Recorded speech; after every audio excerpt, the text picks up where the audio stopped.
Hey y'all, story time about how I wrecked my Jeep and almost died. Let me just show the evidence first before we get started. Evidence, that's where they had the drain to my liver. Okay, let's get into it. Ignore my frizzy hair, my work attire, I'm at work. It's the night of November 7th. I just got off work at 11 p.m. and I was on the way to my best friend Dee Dee's house downtown to sit on her porch and smoke. We call it porch pimping. So I'm making my way there. I haven't smoked yet. I haven't drank yet. None of that. And I'm on her street. It's a longer street with a few stop signs along the way. So I'm stopping stop signs. Anyway, I remember being at like the second to last stop sign and I was like looking for something. I was distracted, rummaging through something. But that's the last thing I remember. I do kind of remember. I don't know if I remember it or if it's just my memory from my phone. But there was a video on my iPhone recorded right before the wreck of me recording how foggy it was outside. It was so foggy, and I'm going to show that video here.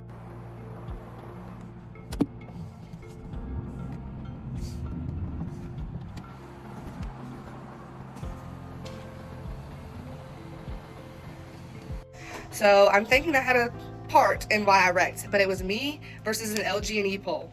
Thank God it wasn't another car.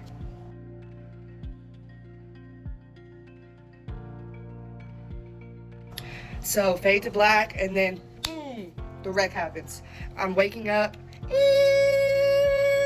My ears are ringing. Smoke is everywhere from the car, dust from the airbags, and then I feel the teeth in my mouth. Motherfucking teeth in my motherfucking mouth. I'm freaking out, and then I'm looking for my phone. My brain is telling me, find your phone, call 911. Find your phone, call 911. So I'm looking for my phone, and all of a sudden it hits me. Boom, the pain. The fucking pain. I had never felt pain before this day.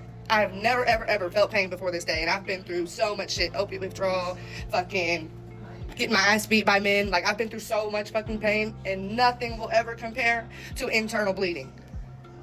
And somehow I just knew I was internally bleeding. Like, I couldn't see anything, but my ribs and everything, it was just so much pain right here. Like, I knew I was internally bleeding. I knew something was detrimentally wrong, fatally wrong.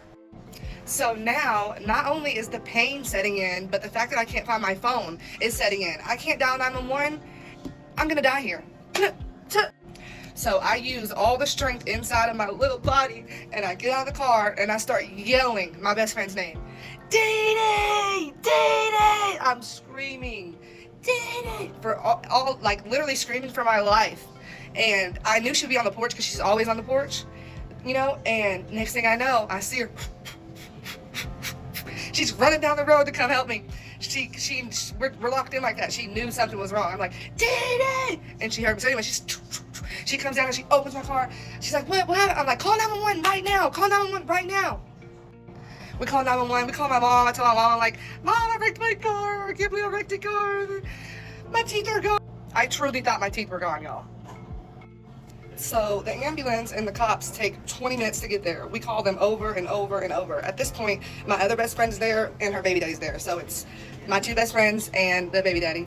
And they're all trying to help me. You know, we're all dialing 911 over and over, stuff like that. Trying to get the police there. I'm wallowing in pain. I think I'm gonna die. Like, I can feel it. And like, when the ambulance finally got there and the cops are there, the cops are like, I can tell they're thinking like DUI type thing. Was she drunk? Da, da, da. They were like, can you do DUI? And I'm like on the ground in like dying in pain. And they're asking me if I can, I'm like, you can follow me to the hospital when the ambulance gets here, but I'm getting in that ambulance when it gets here. You can take my blood. You can do anything you want to do, but I need to survive. I'm dying. Actually, like, nobody believed me about how serious it was. I finally get in the back of the ambulance and I'm like, please don't let me die. Like, I literally am begging them, please don't let me die. Please don't let me die, y'all. Don't let me die, y'all. Like, I'm serious. I'm internally bleeding. I know I'm internally bleeding. Nobody would believe me.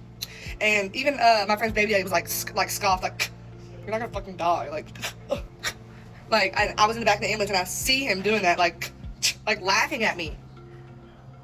Turns out, bitch, I was right. So I'm finally in the ambulance and my friends are gonna meet me at the hospital. My mom's gonna meet me at the hospital, whatever. I'm in the ambulance, I'm begging for my life. We get to the hospital and finally, like, the surgeon actually takes me seriously. They're rushing me into surgery. Get her clothes off. They're ripping my clothes off. I'm crying. I'm begging. I'm pleading. I'm praying. I mean, the pain that I felt, like, I was begging them to just put me to sleep. I was like, please just put me to sleep. I don't care if I wake the fuck back up. I don't care if I wake back up at this point. I need to be put out of my misery. Like, please put me to sleep. I was like begging back. They're rushing me. They're throwing me on tables. They're moving me from the hospital bed to this to that. And then finally they put me to sleep and cut me open and do surgery. So they end up taking my spleen. I don't have a spleen anymore, so my immune system is really weak now because I don't have a spleen. Also, there was severe damage to my liver. My liver was bleeding. So lots of internal bleeding going on. My liver's very damaged now. They told me I can't drink alcohol for a year, but I'm probably not going to drink ever again because I'm going to live. So I am in surgery. You know, all this is going on. I finally wake up, right? I wake up 2.5 days later, y'all. 2.5 days later. I wake up and again, boom, the pain hits me. I realize what has happened, oh my God. When I tell you the trauma just from waking up, and they couldn't give me opiates really because I was on methadone and they were scared to give me, I don't know what the fuck. They ended up giving me ketamine. I'm seeing shit, y'all. Like, there's like shit on the table, people got me balloons and shit. I'm starting to see faces. I'm seeing people in the court, like, ketamine for pain. Oh my God. So I'm in this fucking hospital room in the ICU for days and days on they finally take me off ketamine and put me on normal painkillers after a few days. They moved me out of the ICU. Now, this is where it gets even more crazy. So nighttime comes again. I think this is like the 4th or 5th night. I don't know. I was there for 24 days. So the days kind of run together. But out of the ICU, and then I had to go back to the ICU because they came to check on me in the morning. I had lost like 5 liters of blood, I think. I think you're supposed to have like, I don't even know. I had lost so much blood over the night, and turns out I was still internally bleeding. I had a stomach ulcer, it was going into my, bowel system and all that, and blood was coming in, I don't have to explain.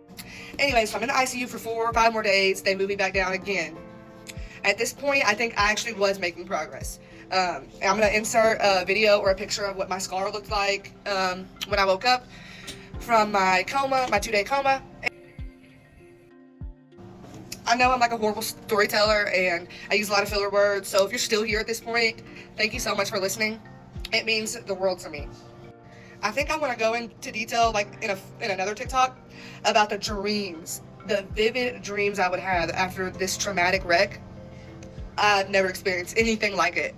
But thank you for listening, and I'm so glad to be here. That wreck, though it almost killed me, it changed my life for the better. I make better decisions. I slow down and think before I react, before I do. It's brought me way closer to God. I have a second chance at life and I'm not gonna fuck it up. So it's like, the wreck changed my life forever. My physical health, the trauma it gave me. So, there's a lot of negatives, but since I was in the hospital, I refused to look at it that way. When I was in the hospital, I would only think positively about what I'm gonna do with my life when I got out of there, stuff like that. So as long as you think positive, you can make it through any fucking thing. That's coming from a girl who's been through just about like everything you can think of. It is about the mindset. I can cry all day about what happened to me, how it changed my body, my physical strength, all kinds of things. I can cry a river, or I can just be so happy that I'm fucking alive. Love y'all.